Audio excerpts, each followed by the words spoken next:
حضرت عبداللہ بن عمر رضی اللہ تعالی عنہ بیان کرتے ہیں کہ رسول اللہ صلی اللہ علیہ وآلہ وسلم نے فرمایا کہ مسلمان وہ ہے جس کی زبان اور ہاتھ سے مسلمان محفوظ رہیں، اور مہاجر وہ ہے جو اللہ تعالیٰ کی منع کردہ چیزوں کو ترک کر دے۔ یہ صحیح بخاری کی روایت کے الفاظ ہیں۔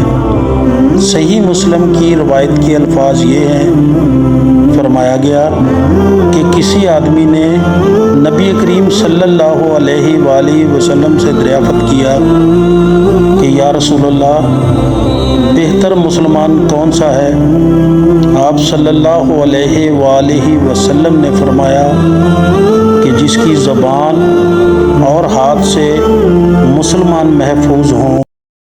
حضرت ابو ہریرہ رضی اللہ تعالی عنہ بیان کرتے ہیں کہ رسول اللہ صلی اللہ علیہ وآلہ وسلم نے فرمایا